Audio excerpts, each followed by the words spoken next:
Hey, goal friends, it's me, Adrian, or Aiden. Either way, I am still your host after all of this time. And yes, you are still listening to Susto, the podcast of ooky spooky scary stories. Oh my god. Okay, I have some explaining to do. I know the little update that I just put out wasn't really an explanation, but I just wanted to put something out there so that you all knew that I am not going anywhere. I'm still here. A lot has happened. So I've already talked to my patrons about this. I sent a message, and Patreon, it's still up. It's patreon.com/sustopodcast. And that's where I get really intimate with my followers, with those of you who decide, or my listeners, with those of you who decide to support the show in that way. It means the world to me. And I'm sure, as you've seen on social medias, which is at Susto Podcast on Facebook, Instagram, and Twitter, and TikTok now. I'm going to start posting clips and stuff on TikTok to hopefully get some views and some new listeners on the show. But anyway, I'll say more on that in a little bit. So I shared a message with my patrons, and I'm going to let you all know that there have been a lot of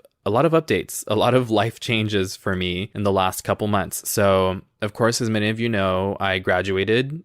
That was months ago. But since then, along with surviving the pandemic, I actually had a job opportunity. So I now live in Austin. I moved away from the Valley, and I miss it every day, and I still love it, but there was an opportunity presented to me that I simply could not pass it up. So I jumped at it, I took it, and yeah, I I moved, and moving takes a lot of work, a lot of time and energy, and yeah, it's been great, but I'm finally, I feel, at a place now where I am settled enough, I'm stable enough that I can get back to doing my side projects. Although I wish Susto is what I could do full time. That's not the reality, and we all know that. This is very much a passion project, and it's a labor of my love. Yeah, I had to take that time to kind of get my life together.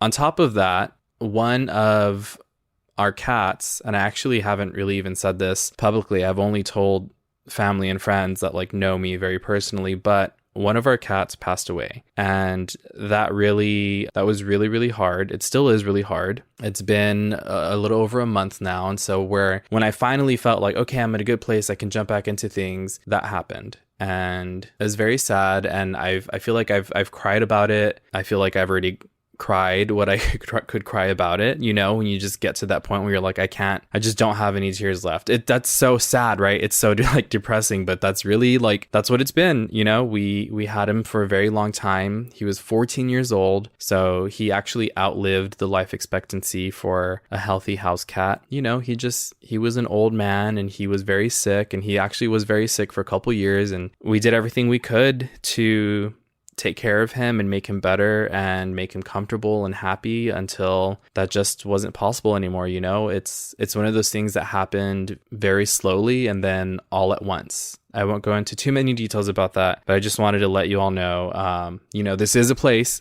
New listeners, by the way, welcome. Thank you for being here. This is a place where I get pretty open personal, as you've heard in previous episodes, but we're going to leave that there. I just wanted to be, really open and honest with you all about where I've been. So moving on from all that, I actually have something very important to get out of the way. First and foremost, hello to all of my new listeners. I am mind blown by the amount of you that have just showed up in the last 3 days alone. Welcome. Thank you for being here. I am so glad to hear that so many of you are enjoying the show, and I hope that you continue to enjoy it. And I just ask that if you would please consider subscribing on whichever platform you're listening on. And if you're able to, please also leave a review for me. I would super appreciate it. But either way, I'm just so thankful that you're listening and you're enjoying the show. And I have one special shout out to give. So a lot of this attention is coming from one comment on TikTok, and that is from @TexasWaterLily.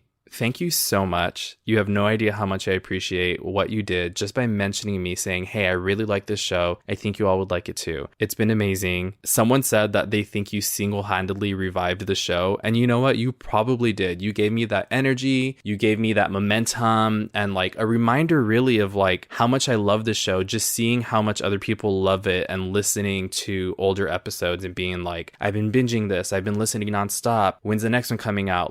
You have no idea. This means the world to me. So I just wanted to express my gratitude in that way. So as always, in pretty much every other episode, for any and all updates on the show, please follow me on social media. That's at Susto Podcast on Facebook, Instagram, Twitter, and TikTok. I'm not sure if I mentioned already, but I'm going to be posting like previews and clips. And as I get back into filming vlogs for the Patreon, I'm going to start posting clips of that as promotion as well. So you can see some of the things that I do on there for patrons and just really anything that's going on with the show. Most recently, I am focusing on my free time on sending patrons stuff that I've actually just had here for them, but I haven't sent out yet. So yesterday I put in the mail a bunch of stickers for each patron, and I have a few more things that are going to be going out for current patrons. So if you want, you can check that out and check out the tiers, see if anything works for you. If not, that's fine. I'm just glad to have you here. If you have listened to the show before, welcome back. I know it's been forever, and I hope that I am welcomed back,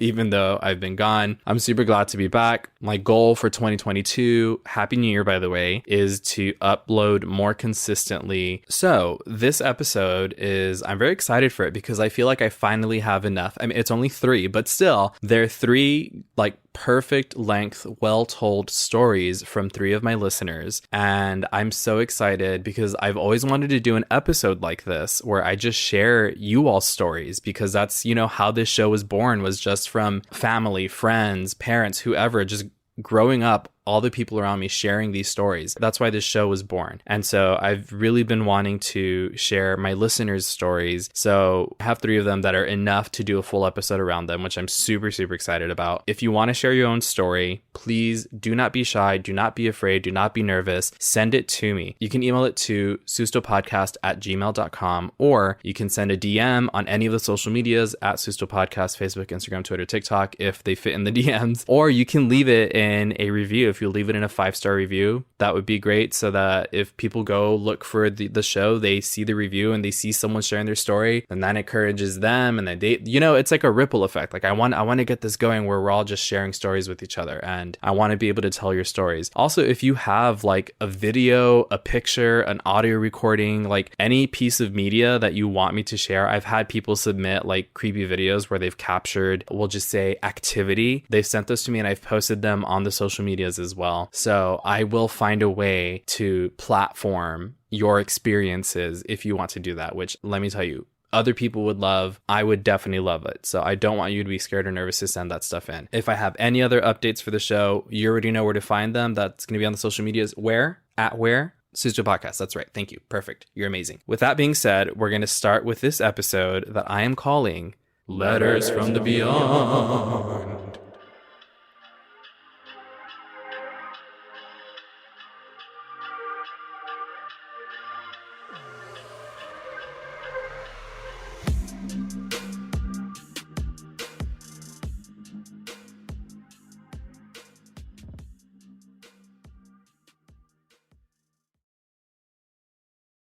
Okay, so I'm going to start with the first email here, the first letter from the beyond. It goes, "Hello Aiden, here's my story. I started driving an 18-wheeler in March of 1999. While in training, my mentor would stop at a Phillips 66 in Billings, Oklahoma, off of I-35 at mile marker 203 at a travel plaza with a Dairy Queen inside.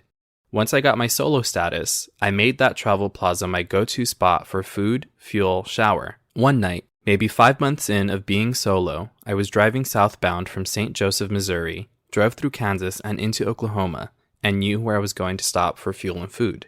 Entering Oklahoma, I started counting down the mile markers in my head to make sure I didn't miss my exit. 206, 205, 204. The exit ramp I need to take is narrow and dark. No light posts whatsoever. Anyway, I hit the Jake brake, which is a braking mechanism for large diesel engines, downshift, and boom, exit 203. Time to fuel, stretch out, grab food, and hammer down. I take care of business, grab some chips and a drink because Dairy Queen is closed, sad face. Now I have to cross the overpass again to go south. The on-ramp, like the exit ramp, is narrow and dark. Now, because of the weight big trucks haul, we practically come to a stop to make a turn. So I start turning my wheels left, get on the accelerator, upshift, at the same time checking my mirrors, making sure my trailer tires are clear of the guardrail. And when I look up, boom, there is a man standing on the on-ramp with a white beard. His hands are in a prayer position, but his elbows are straight out to the sides, not down, and he's holding a dirty white sheet over his head. It wasn't even cold, and he had an evil smirk and a glow to him. It was not just my headlights reflecting off of him. It was brighter than that. As close as I got to him, he didn't move back, didn't yell, scream, or anything. Not even a hand gesture. His eyes just followed me. Remember, I'm barely getting the truck wound up, so I might be in third gear, a slow speed. Immediately in my head, I start thinking, if I hit him with the spot mirror on the hood or with the bottom corner of the trailer. So I grab the CB radio mic and I say, "Did anybody see if I hit that man?" Then I feel the hair on the back of my neck stand up. I check my mirrors and nothing. No trucks behind me. No man on the road standing or laying on the ramp. A couple of miles down the road, once I'm going full speed, I called home. I was 27 at the time, single, so calling mom is what I can think of. She answered and we talked for a bit. Mom. Hello? ¿Qué pasó, mijo? Me. Nada más, ¿qué haces? A little small talk and we hung up. About 2 to 3 years ago, I asked my mom if she remembered me calling her that one time, and she said, "Claro que sí. Tú habías visto un hombre raro y te espantaste." Mom, ¿qué hora era cuando te hablé? Eran como las 2 o como las 3. Oh, ok. Yo pensaba que era más temprano. No, me acuerdo que me asusté cuando sonó el teléfono. Sabía que andabas en la carretera y me dio miedo. Every time I drive through Billings, Oklahoma, exit 203, and I'm driving southbound, I exit and do everything the same way. I stopped there about 6 weeks ago, and that ramp is still dark and narrow. That's one of my stories and one that I'll remember forever. Listener from Harlingen, Texas, Tony Arredondo Jr. Tony, oh my God. Ooh. That one got me. That was really good. That was really, really good. Also, you said that's one of your stories. So if you have any other stories, please send them to me. I would love to hear them. I've always especially after doing the Marfa Lights episode, which is episode 18, I've always been like, what truck drivers must see when they're out, especially if they're driving at night, because we all know all the spooky shit happens at night, right? Yeah. If you have any other stories, anything, not even it's not even paranormal in the ghost kind of sense. If you've seen anything that's just weird, creepy, out of the ordinary, please let me know. I would love to hear about it. Thank you so much for sending that in. Okay, so the next one we have here is from Sarah Reno. It says, "Hi, Aiden. I just listened to your episode about the Careta en Agua and thought you might be interested in greasy sickness. Although it is not a myth, a documented syndrome, it is very much based on the power of a collective culture. Its origins are from the Atlantic coast and Afro-Indigenous cultures. Essentially, it is a contagious temporary psychosis. I first learned about this when I lived in Nicaragua back in 2017. Watching the news one day, there was a brief story about a brote, or outbreak of greasy sickness at the University of León, which is located on the Pacific coast of Nicaragua, hundreds of miles away from the opposite Atlantic coast. I had never heard of this before and thought maybe it was a mosquito-borne virus, like a lot of diseases in the tropical regions. I was pretty shocked to learn that it's a classified syndrome. This is the definition from the American Psychological Association. Greasy sickness, a cultural bound syndrome in Nicaragua characterized by headache, anxiety, anger, and the sudden onset of an episode of hyperactivity and potentially dangerous behavior in the form of running or feeling. There is an ensuing exhaustion, sleep, and amnesia for the episode. That reminds me of what's the one? 28 Days Later, like a rage virus. Oh my God. That's by the way, one of my favorite zombie movies, in the sense, the one that I'm probably most afraid of. I typically don't like zombie movies because they give me so much anxiety. Demons, ghosts, poltergeists, all that shit I can deal with in a movie. Zombies, out of the question. I will watch them, but I hate every minute of it. Anyway, that's what this kind of reminds me of. So it continues. In typical gringo elitist fashion, I didn't believe that this was a real thing until I found different documented occurrences. Thankfully, I have mostly grown out of my "I have a college degree so I'm smarter" mentality and now understand, and I guess wonder about how a collective belief can manifest a reality. You know what, Sarah? Thank you for admitting that.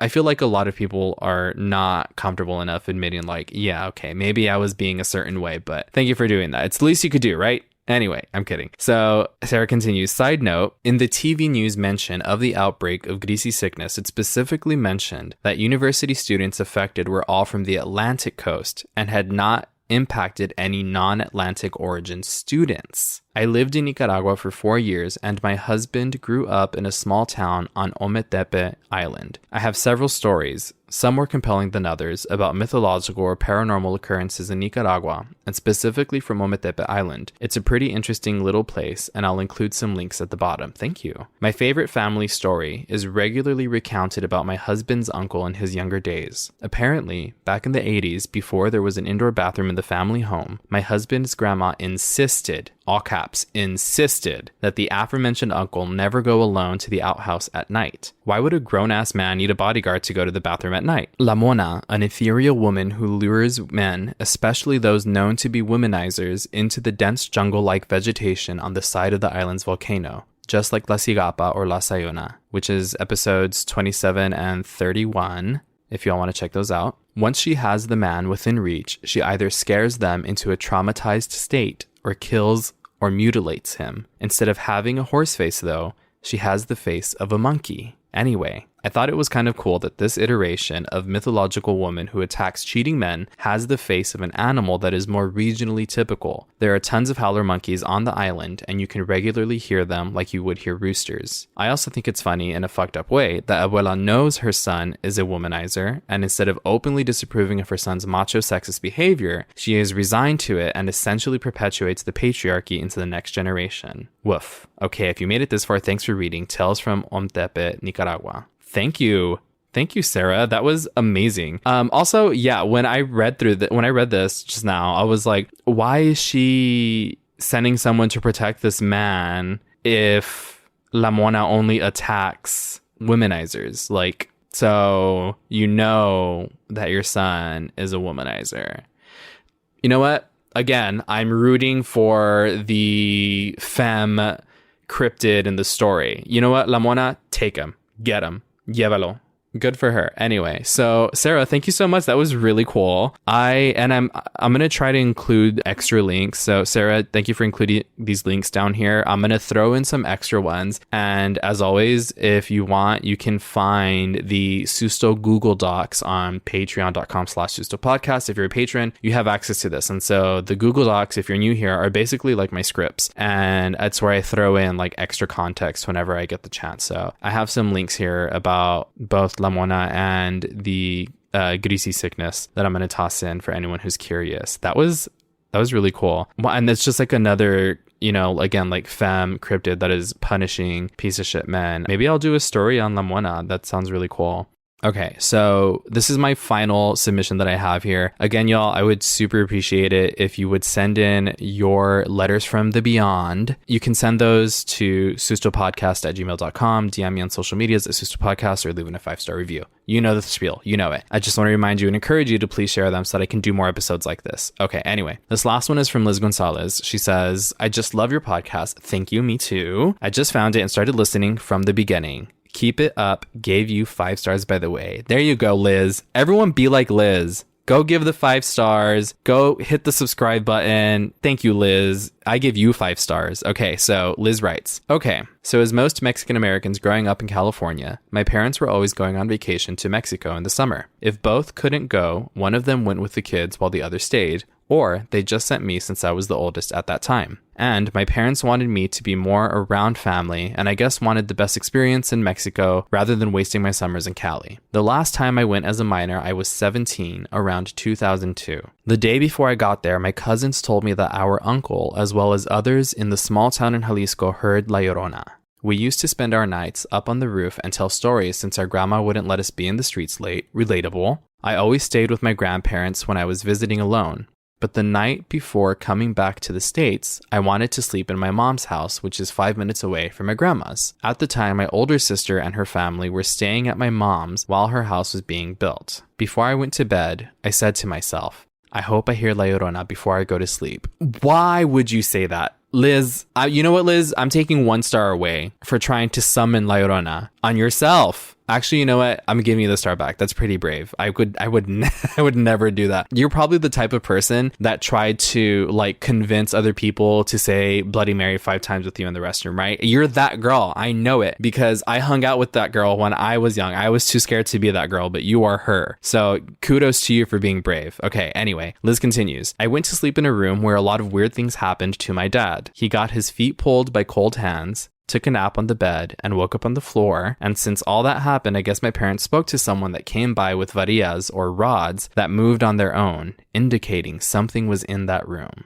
The guy told my dad there was something buried there. At the time, the floor was still dirt, so there was no problem digging it up. As my dad and his brother dug, they reached something. But that's where they had to stop digging since it got too difficult to continue. The dirt got so hard they did not reach the items that were buried. They had to cover it up again and eventually years later put cement and a floor. In the backyard, there was a big tree. I know those trees as un kamichin, and I heard that people used to dig and hide stolen items under or by a kamichin to come back and retrieve after they weren't followed. What a coincidence, right? I see where you're getting at, Liz. You think somebody buried something in that room because there's a tree right there? Well, in that room is where I stayed. A noise woke me up. It sounded like it was on the roof or somewhere in the room.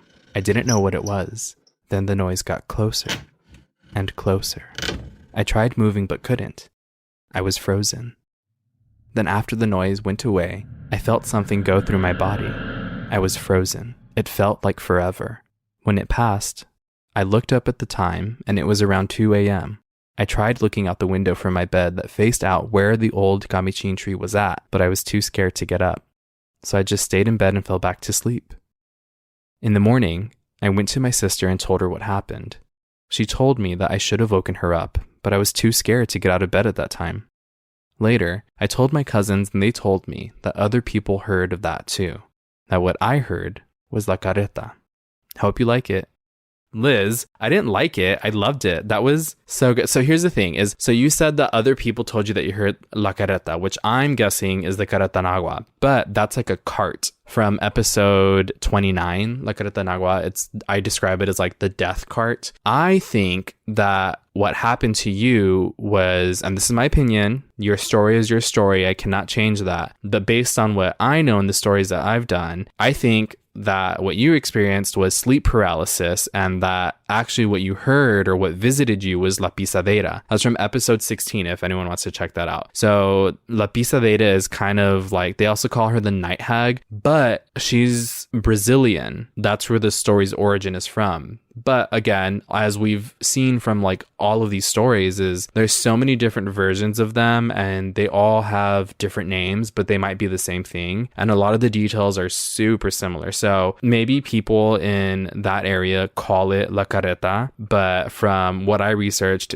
I know it as La Pisadera. So if you haven't heard that episode, please check it out. You may relate to that or not. But that's kind of what it sounds like, is that you had this bout or this instance of sleep paralysis after, again, reminder, after you tried to summon La Llorona, like a weirdo. But I mean, isn't that why we're all here? Because we're all weirdos, right? So especially me, I'm the weirdo behind the mic. Thank you all so much for sending those in.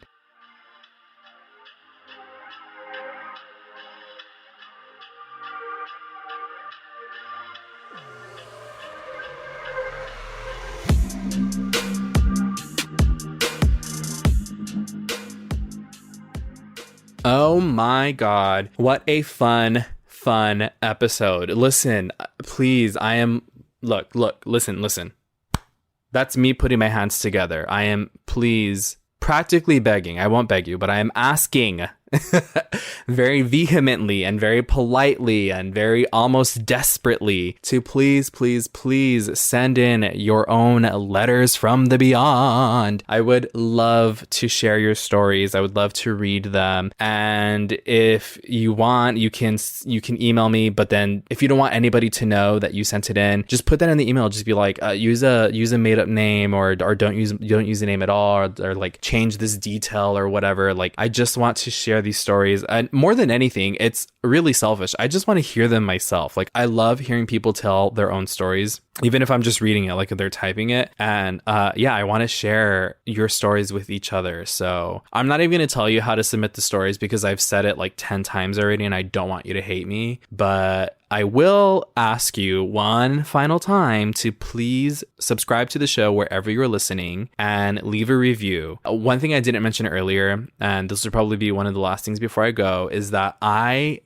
honestly, like, my mind, I'm not kidding. My mind is blown. I've been telling my boyfriend and my friends and my family, like, I've been sending them screenshots of like the amount of downloads that the show got is, to me, astronomical. I've never seen numbers like that. And also, if you haven't seen on the social media, if you're not following yet, I posted the screenshots of my chart positions. I like shot up on the chart. So for all of the fiction podcasts in the United States, I don't know for Apple Podcasts, but I did check Spotify today. And as of today, recording this episode, I was number 9 on Spotify's fiction podcasts in the United States. So out of all the fiction podcasts in the US, Sustal, you all put Sustal at number 9 in the top 10. Are you kidding me? Do you know how many people out there have podcasts? Like, I cannot thank you all enough because that is your doing. And listen, I could lie and I could be like, I don't do this for the recognition. I don't do this for the numbers, for the clout, which I don't, in heart of hearts, I really don't. Do I enjoy it? Hell yeah, I do. That gives me so much validation to actually see the numbers, that there are that many people out there that are enjoying this show that much. Like, hell yeah, I want that validation. I want to know that what I'm doing matters to somebody. I know it matters to me, and really that's all like anyone can care about. That's all you should care about when you do something. Listen to me like being hypocritical, kind of, but not really. You know what? 2 things can be true at once is what I'll say. So I do this every episode. I'm always like, thank you. And I always mean it. But I feel like you top yourselves, you're like, oh, Aiden was so grateful for this. Guess what? We're going to show you something else that you should be more grateful for, or grateful in a different way. So like, I'm going to stop myself because I'm already rambling, but I missed you. I hope you missed me too. I'm so glad to be back. I literally have a list in my notes app of all these episodes that I want to do and all these other ideas and some things that are going to be Patreon exclusive. So again, check that out if you want, and I'll see you next time. And make sure you send me your letters from the beyond. If you can try the Ouija board if you can't reach me any other way. Bye.